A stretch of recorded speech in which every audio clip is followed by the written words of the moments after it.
തോൽക്കാൻ വേണ്ടി മത്സരിക്കുന്ന 3 NDA സ്ഥാനാർത്ഥികൾ. കൃഷ്ണദാസ്, ശോഭ സുരേന്ദ്രൻ, കെ സുരേന്ദ്രൻ. എന്തോ EVM മെഷീന് ഇവരോട് പിണക്കമാണ്. തോൽക്കാൻ ഒരു സ്ഥാനാർത്ഥി, അങ്ങനെയെങ്കിൽ അവർക്ക് ഇവരെ തിരഞ്ഞെടുക്കാം.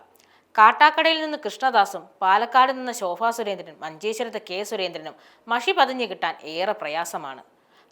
തൊട്ടില്ല എന്ന നിലയിൽ ശോഭ സുരേന്ദ്രനും തെളിയാതെ പോയി. ഇത്തവണത്തെ നിയമസഭാ സീറ്റിൽ 3 സീറ്റുകൾ നേടിയ NDA ഇവർക്ക് പകരം മറ്റാരെയെങ്കിലും നിയോഗിച്ചെങ്കിൽ ചിലപ്പോൾ സീറ്റ് 6ആയി മാറിയേനെ. നിൽക്കുന്നിടത്ത് മാല പടക്കത്തെ പോലെ പൊട്ടുന്ന കൃഷ്ണദാസും 3ാം തവണയും പൊട്ടിയ സുരേന്ദ്രനും നാക്ക് പിശക് ചില്ലറയൊന്നുമല്ല.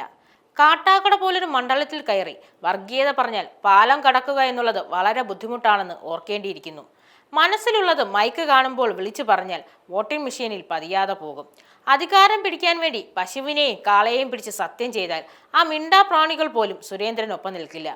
ഒപ്പം നിൽക്കുന്നവനെ മറിച്ചിടാൻ നോക്കുന്ന സുരേന്ദ്രൻ മാജിക് മെഷീന്റെ മുന്നിൽ തെളിഞ്ഞില്ല. എന്നെ കണ്ടാൽ കിണ്ണം കെട്ടതായി തോന്നുമോ എന്ന രീതിയിൽ ഞാനും എൻ്റെ നിഴലും കൂടി വോട്ട് പിടിക്കാൻ ഇറങ്ങിയപ്പോൾ വോട്ടും നിഴലായിപ്പോയി. മകന്റെ പ്രായമുള്ള ആള് തന്നെ നോക്കി മോശം കാണിച്ചുവെന്ന് യാതൊരുവിധ ഉളുപ്പുമില്ലാതെ പറഞ്ഞപ്പോൾ മകന്റെ പ്രായമുള്ള മാന്യൻ മാന്യമായ രീതിയിൽ പാലക്കാട് കൊണ്ടുപോയി.